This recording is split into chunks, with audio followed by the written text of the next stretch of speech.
కార్యక్రమాన్ని అందించాలి. ఎందుకు సమాజహిత సేవా కార్యక్రమాలు అందించాలంటే మనకు వేదాల్లోనే చెప్పబడింది ఏమని, మానవ సేవయే మాధవ సేవ. మానవ సేవే మాధవ సేవ. మన పక్కన ఉన్నవాడు కష్టాల్లో ఉంటే వాడిని ఆదుకోకుండా మన తిరుపతి హుండీలో 1,00,000 రూపాయలు ఇస్తే మోక్షం రాదు. అది నేను చెప్తున్నది కాదు, అది వేదాంత చెప్తున్నటువంటిది, వేదాలు చెప్తున్నటువంటిది. ఒక వ్యక్తి 1,00,000 రూపాయలు తీసుకుపోయి మన తిరుపతి హుండీలో వేసాడు అనుకోండి, ఆయన ఏమంటారు? గొప్ప భక్తుడు అంటారు, గొప్ప భక్తుడు అంటారు. 1,00,000 రూపాయలు ఇస్తే గొప్ప భక్తుడు. ఇవాళ రేపు వెంకటేశ్వర స్వామికి 1,00,000 అంటే పెద్ద లెక్క లేదు.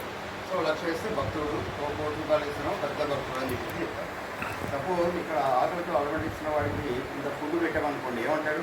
దేవుడు అంటాడు. మనం దేవుడిగా భావిస్తున్నటువంటి ప్రజలను వదిలిపెట్టేసి మనం చేస్తాం. అవి చేయాల్సిందే, ఎందుకంటే మన ఆచార వ్యవహారంలో అది కూడా ఒక భాగమే.